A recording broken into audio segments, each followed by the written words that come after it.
భారత అంతరిక్ష రక్షణ రంగ అణుశక్తి శాస్త్రవేత్తగా భారతరత్న మాజీ రాష్ట్రపతి డాక్టర్ అబ్దుల్ కలాం దేశానికి అనేక సేవలు అందించారని గుంటూరు పశ్చిమ ఎమ్మెల్యే గల్లా మాధవి కొనియాడారు.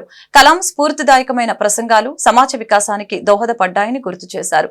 భారతరత్న మాజీ రాష్ట్రపతి డాక్టర్ ఏపీజే అబ్దుల్ కలాం 9వ వర్ధంతి కార్యక్రమం గుంటూరు గుజ్జనగుండ్ల వాకింగ్ ట్రాక్ లో ఉన్న ఆయన విగ్రహం వద్ద జరిగింది. సందర్భంగా గుంటూరు పశ్చిమ ఎమ్మెల్యే గల్లా మాధవి కలాం విగ్రహానికి పూలమాలలు వేసి ఘనంగా నివాళులర్పించారు. ఈ మేరకు ఎమ్మెల్యే మాట్లాడుతూ అబ్దుల్ కలాం జీవితాన్ని ఆవిష్కరించారు. ఈ సమావేశంలో గుజ్జనగుండ్ల వాకర్స్ వెల్ఫేర్ అసోసియేషన్ అధ్యక్షులు బూసిరెడ్డి మల్లేశ్వరరెడ్డి, కార్యదర్శి బాను, కోశాధికారి శంకర్ తదితరులు పాల్గొన్నారు.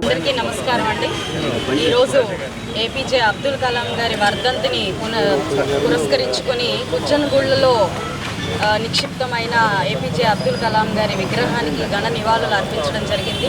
వాకర్స్ అసోసియేషన్తో పాటు అభిమానులు, నాయకులతో, ప్రజాప్రతినిధులతో ఈరోజు ఈ పార్క్ మొత్తం కోలాహలంగా, అద్భుతంగా మీడియా వారితో కూడా నిండిపోయి ఉన్నది. ఇలాంటి ఒక అదృష్టం, అవకాశం దొరికినందుకు నిజంగా భారతదేశ పౌరురాలుగా నేను చాలా గర్విస్తున్నాను, ఆనందిస్తున్నాను. మన భారతదేశానికి భారత రత్నం, నిజమైన రత్నాన్ని మన భారతదేశం పొందినందుకు నిజంగా ఆనందంగా ఉంది. ఏ పార్టీకి చెందని ఒక ప్రజానాయకుడు ఆయన, పీపుల్స్ ప్రెసిడెంట్గా ఆయన పేరుగాంచిన మహోన్నత వ్యక్తి. ఏ పాత్రలో ఉంటే ఒక నీరులాగా ఆ పాత్రని ఆయన ఫుల్ఫిల్ చేయడం అన్నది ఆయన జీవితం మనం చూస్తే మనకు అర్థమవుతుంది. ఆయన జీవన పర్యంతం మొత్తం కూడా అలాగే ఆయన ఉన్నారు. ఒక సైంటిస్ట్, అంటే ఒక ఏరోస్పేస్లో సైంటిస్ట్గా ఉన్నప్పుడు ఆయన అందులో కూడా ది బెస్ట్గా ఆయన పేరుగాంచారు. అలాగే ఒక పీపుల్స్ కోసం వస్తున్నప్పుడు, ప్రజాసేవ కోసం వస్తున్నప్పుడు ది బెస్ట్గా ఆయన ఉన్నారు. ఆయన నాలో అత్యంత చిన్న వయసులోనే స్ఫూర్తి నింపారు. మా కాలేజీకి ఆయన విచ్చేయడం జరిగింది 2002లో. అప్పుడే ఆయన నాలో ఒక రకమైన భావాన్ని క్రియేట్ చేశారు, అదే సింప్లిసిటీని. ఆయన నుంచి ఏదైనా నేర్చుకున్నాను, ఈరోజు ముందుకు వెళ్ళాలి అని అనుకుంటున్నాను అంటే ఆ సింప్లిసిటీ అనే ఒక అంశాన్నే నేను ముందుకు తీసుకెళ్లాలని అనుకుంటున్నాను.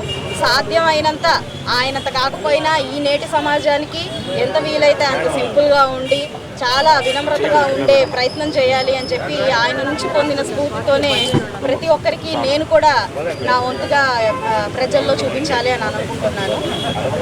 అయితే వాకర్స్ అసోసియేషన్ వాళ్ళు, మరి ఇక్కడ ఉన్న అభిమానులందరూ కూడా చాలా విషయాలు కోరారు. ప్రతి ఒక్క విషయం కూడా సమంజసమైనది, సమాజానికి అవసరమైనది. ఆయన కథలు నిజంగానే పాఠ్య పుస్తకాల్లో ప్రచురించబడాలి. అలాగే ఆయన నుంచి పురస్కారం అందుకుంటున్నామంటేనే అదొక గర్వించదగ్గ విషయంగా మనం భావించాలి. అలాంటి కార్యక్రమాల్ని నిజంగానే ప్రభుత్వం దృష్టికి నా వంతుగా నేను తీసుకెళ్ళి అది జరిగేలా చూస్తాను.